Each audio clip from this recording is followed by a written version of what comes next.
Hello friends, இன்றைக்கி நம்ம இந்த வீடியோவில் ரொம்பவே ஹெல்த்தியான ஒரு லஞ்ச் பாக்ஸ் ரெசிபி தான் செய்ய போகிறோம்.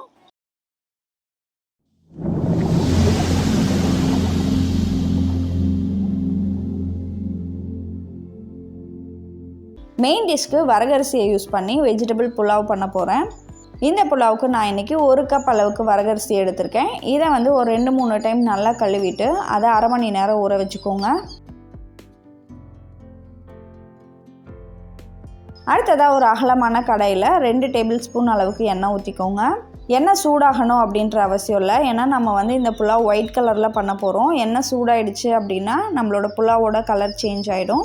அதனால் நம்மளோட எண்ணெயை ஊற்றின உடனேயே நம்மளோட ஹோல் ஸ்பைசஸ்லாம் ஆட் பண்ணிக்கலாம். நான் இன்றைக்கி 2 துண்டு பட்டை, 2 கிராம்பு, 3 ஏலக்காய், 1 பிரியாணி இலை இதெல்லாம் தான் சேர்த்துருக்கேன். இது கூடவே ஒரு பெரிய வெங்காயத்தை நல்லா நீளமாக கட் பண்ணி சேர்த்துக்கோங்க. 3 பச்சை மிளகா, 1 கைப்பிடி அளவுக்கு புதினா இது எல்லாத்தையும் சேர்த்து 1 நிமிஷம் மட்டும் நல்லா வதக்கிக்கோங்க. அடுத்ததான் இந்த வெஜிடபிள் புலாவுக்கு நான் கேரட்டு, பீன்ஸு, உருளைக்கிழங்கு, பச்சை பட்டாணி இதெல்லாம் சேர்த்துருக்கேன். இது எல்லாமே பார்த்திங்க அப்படின்னா நான் ரொம்ப பொடியாக கட் பண்ணல, கொஞ்சம் பெரிய பெரிய பீசஸை தான் கட் பண்ணி சேர்த்துருக்கேன். இதை சேர்த்துட்டு ஒரு 2 நிமிஷம் நல்லா வதக்கிக்கோங்க. இப்போ இதில் 2.5 டேபிள் ஸ்பூன் அளவுக்கு இஞ்சி பூண்டு பேஸ்ட்டு சேர்த்து நம்ம வதக்கிக்கலாம். இப்போது இந்த காய்க்கு தேவையான அளவு உப்பு மட்டும் நம்ம போட்டுடலாம். நான் இப்போது அரை டேபிள் ஸ்பூன் அளவுக்கு உப்பு சேர்த்துருக்கேன். இது கூட 100 ml தண்ணியை ஊற்றி இந்த காயை ஃபஸ்ட்டு நல்லா வேக வச்சுக்கலாம். இதை மூடி வச்சு ஹை ஃப்ளேமில் ஒரு 5 நிமிஷம் வேக வச்சுக்கோங்க. இப்போ பாருங்கள், நம்ம ஊற்றின தண்ணியெல்லாம் நல்லா வற்றிடுச்சு. இந்த கடாய் நல்லா அகலமாக கனமாக இருக்கிறதுனால இந்த மாதிரி புலாவ் பண்ணுறதுக்கு, ஸ்வீட் செய்கிறதுக்கு, நல்லா 1 லிட்டர் அளவுக்கு நெய் காய்ச்சறதுக்குலாம் ரொம்பவே யூஸ்ஃபுல்லாக இருக்குது. அது மட்டும் இல்லாமல் இது கிரானைட் நான்ஸ்டிக் கோட்டிங் அப்படிங்கிறதுனால இது க்ளீனிங்க்குமே ரொம்ப ஈஸியாக இருக்குது. இது அகாரோவில் கிரானைட் நான்ஸ்டிக் கோட்டிங் குக்வேர் தான். இந்த கடாயோட லிங்க் டிஸ்கிரிப்ஷனில் இருக்குது, வேணும்னா செக் பண்ணிக்கோங்க. நான் இன்றைக்கி 1 கப் அளவுக்கு அரிசி எடுத்திருக்கேன். அதுக்கு 2.25 கப் அளவுக்கு தண்ணி ஊற்றிக்கலாம். சப்போஸ் நீங்கள் குக்கரில் செய்கிறீங்க அப்படின்னா 2 கப் மட்டும் தண்ணி வச்சுக்கோங்க. தண்ணி நல்லா கொதித்து வர சமயத்தில் இதில் 1 தக்காளியை இந்த மாதிரி கட் பண்ணி சேர்த்துக்கோங்க. இப்போ இதில் 1 டீஸ்பூன் அளவுக்கு உப்பு ஆட் பண்ணியிருக்கேன். இப்போது தண்ணி நல்லா கொதித்து வர வரைக்கும் இதை மூடி வச்சிடலாம். இப்போ பாருங்கள், தண்ணி நல்லா கொதிக்க ஆரம்பிச்சிருச்சு. இந்த சமயத்தில் நம்ம ஊற வச்ச வரகரிசியை இது கூட சேர்த்துக்கோங்க. இப்போ இதை நல்லா ஒரு டைம் கலந்து விட்டுட்டு இதை நம்ம மூடி வச்சிடலாம். இந்த அரிசி அந்த தண்ணியெல்லாம் அப்சர்வ் பண்ணுற வரைக்கும் அப்படியே மூடி வச்சுருங்க. அடுப்பை கொஞ்சம் ஹை ஸ்பீட்லேயே வச்சுக்கோங்க. இப்போ இந்த சாப்பாட்டை நம்ம இன்னொரு டைம் நல்லா கிளறி விட்டுட்டு மேலே கொஞ்சமாக லெமன் ஜூஸ் புழிஞ்சு விட்டுடலாம். 2 பச்சை மிளகாயும் கொஞ்சமாக புதினா இலையும் நல்லா வாசனைக்காக சேர்த்துக்கோங்க. இப்போது அடுப்பை சிம்மில் வச்சுட்டு ஒரு 10 நிமிஷம் இதை அப்படியே குக் பண்ணிக்கோங்க. 10 நிமிஷம் கழித்து உடனே ஓப்பன் பண்ணிட வேண்டாம், ஒரு 10 நிமிஷம் அதை அப்படியே விட்டுருங்க. இப்போ பாருங்கள், நம்மளோட வரகரிசி வெஜிடபிள் புலாவ் ரெடி ஆகிடுச்சு. இதுக்கு சைட் டிஷ்க்கு முட்டை கிரேவி தான் செய்ய போகிறோம். இந்த முட்டை கிரேவி பண்ணுறதுக்கு ஒரு பிளெண்டரில் 4 பெரிய வெங்காயத்தை இந்த மாதிரி பெருசாக கட் பண்ணி சேர்த்துக்கோங்க.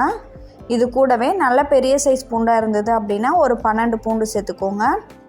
இஞ்சி, 3 பச்சை மிளகா, 12 முந்திரி இது எல்லாத்தையும் சேர்த்துடலாம். இதை நல்லா நைஸாக அரைச்சி எடுத்து வச்சுக்கோங்க.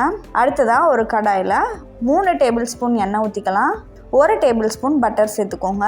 எண்ணெய் சூடான பிறகு இதில் 2 துண்டு பட்டை, 3 கிராம்பு, 1 கருப்பு ஏலக்காய் இது எல்லாத்தையும் சேர்த்து நம்ம வதக்கிக்கலாம். நம்ம அரைச்சி வச்சுருந்த பேஸ்ட்டையும் இப்போ இது கூட சேர்த்துக்கோங்க. இதை நல்லா மூடி வச்சு இந்த வெங்காயத்தோட பச்சை வாசனை போகிற வரைக்கும் நல்லா வதக்கிக்கோங்க. ஒரு 15-20 நிமிஷம் ஆகும். இப்போ பாருங்கள், வெங்காயம் நல்லா வதங்கி எண்ணெய் நல்லா பிரிஞ்சு வந்திருக்கு. இப்போ இந்த கிரேவிக்கு தேவையான உப்பு சேர்த்துக்கோங்க. நான் இன்றைக்கி 1 டீஸ்பூன் அளவுக்கு சேர்த்துருக்கேன். அரை டீஸ்பூன் மஞ்சள் தூள், 1 டீஸ்பூன் கறி மசாலா பவுடர், அரை டீஸ்பூன் மிளகுத்தூள் இது எல்லாத்தையும் சேர்த்து நல்லா வதக்கிக்கோங்க. இப்போது இதில் 150 ml அளவுக்கு தண்ணியை ஊற்றி இதை மூடி வச்சுருங்க. இந்த கிரேவிலேருந்து கொஞ்சம் எண்ணெய் நல்லா பிரிஞ்சு வர வரைக்கும் நம்ம இதை அப்படியே மூடி வச்சிடலாம். இந்த முட்டை கிரேவிக்கு நான் 5 முட்டையை வேக வச்சு எடுத்து வச்சுருக்கேன். இதில் 1 டீஸ்பூன் அளவுக்கு எண்ணெய் ஊற்றிக்கோங்க. ஒரு பிஞ்ச் அளவுக்கு மஞ்சத்தூள், 1/4 டீஸ்பூன் மிளகாய்த்தூள், 1/4 டீஸ்பூன் உப்பு, கொஞ்சமாக மிளகுத்தூள் இது எல்லாத்தையும் சேர்த்து வதக்கிக்கோங்க. இப்போ நம்ம வேக வச்சு எடுத்து வச்சுருந்த முட்டையை இது கூட சேர்த்து ஒரு 2 நிமிஷம் நல்லா ரோஸ்ட் பண்ணிக்கோங்க. இப்போ பாருங்கள், நம்மளோட கிரேவி நல்லா திக்காகி வந்துருச்சு. இந்த சமயத்தில் 3 டேபிள் ஸ்பூன் அளவுக்கு தயிர் சேர்த்துக்கோங்க. இது கூடவே 1 டேபிள் ஸ்பூன் அளவுக்கு கசூரி மேத்தியும் சேர்த்து நம்ம வந்து நல்லா கலந்து விட்டுறலாம். இதில் திரும்பவும் ஒரு 100 ml அளவுக்கு தண்ணியை ஊற்றி ஆயில் நல்லா பிரிஞ்சு வர வரைக்கும் நல்லா கொதிக்க வச்சுக்கோங்க. கடைசியாக இதில் நம்ம வறுத்து வச்சுருந்த முட்டையை சேர்த்து இறக்கிடலாம்.